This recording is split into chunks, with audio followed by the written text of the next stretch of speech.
இளையராஜா என்ற ஒரு மாபெரும் கலைஞனுக்கு இணையான விருதுகள் ஏதுமில்லை. சாதி, மத, மொழி, இன, கலாச்சாரங்களுக்கும் அப்பாற்பட்டவர் இவர். தென்றல் வந்து தீண்டும் போது என்ற பாடலை உருவாக்க இசைஞானி எடுத்துக்கொண்டது வெறும் அரை மணி நேரம்தான்.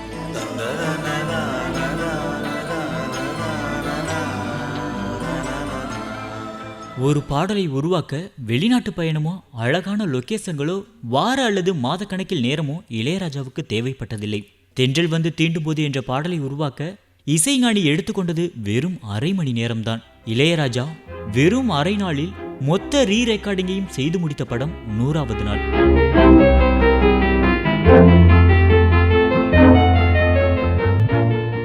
சிகப்பு ரோஜாக்கள் படத்திற்கான ரீ ரெக்கார்டிங்கிற்கான மொத்த செலவு வெறும் 10,000.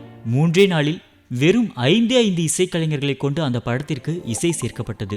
எல்லோரும் இசையை வாசித்துதான் காட்டுவார்கள்.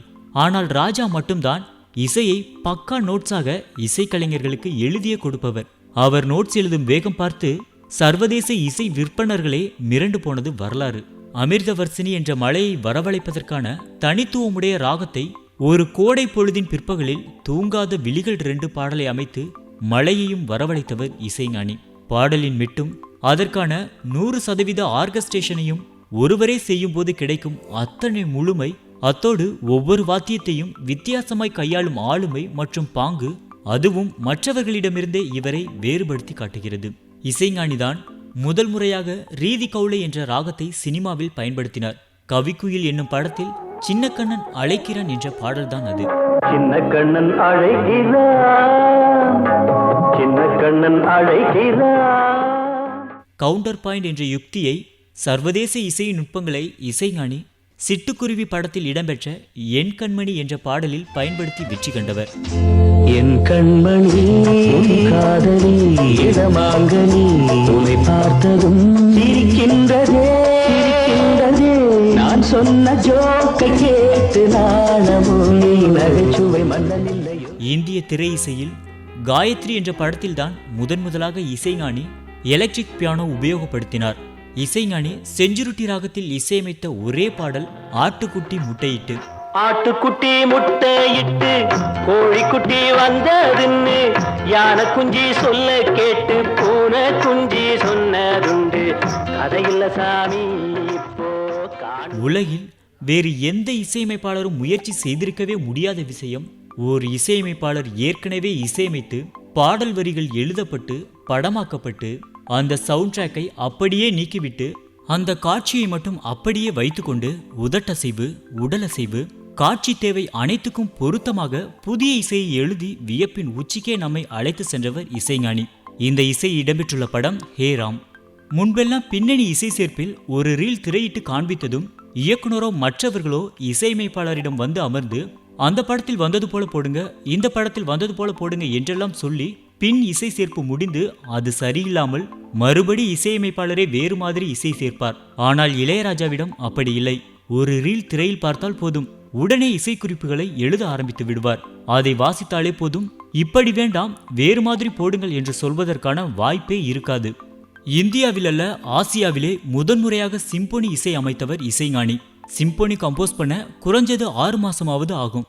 ஆனால் வெறும் 13 நாளில் மற்ற கம்போசர்களை மிரள செய்தவர் இசைஞானி. விசிலில் டியூன் அமைத்து அதை ஒளிநாடாவில் பதிவு செய்து பின்பு பாடகரை வைத்து பாடிய பாடல் காதலின் தீபம் ஒன்று. காதலின் தீபம் ஒன்று ஏற்றினாளே என் நெஞ்சில். இந்தியாவிலேயே பின்னணி இசை கேசட்டாக வந்து ஹிட்டான ஒரே படம் பிள்ளை நிலா. பருவமே புதிய பாடல் பாடு என்ற பாடலுக்கு தொடையில் தட்டி தாளத்திற்கு புதிய பரிமாணத்தை கொடுத்தவர் இசைஞானி. ராஜாசா ரீ ரெக்கார்டிங் பண்றதுக்கு முன்னாடி 1 முறைக்கு 2 முறை படத்தை பார்ப்பார். இந்தியாவில் முதல் முறையாக சிறந்த பின்னணி இசைக்கான விருதை வாங்கியவர் இசைஞானி.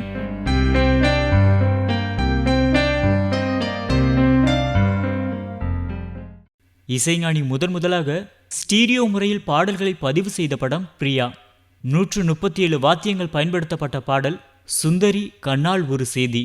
இசைஞானியின் பாடலுக்காக கதை எழுதிய வெற்றி கண்ட படங்கள் வைதேகி காத்திருந்தால் மற்றும் அரண்மனை கிளி. படத்தின் கதையை கேட்காமல் பாடலுக்கான சூழ்நிலைகளை மட்டும் கேட்டு இசையமைத்த ஒரே படம் கரகாட்டக்காரன். பூங்குயிலே பூங்குயிலே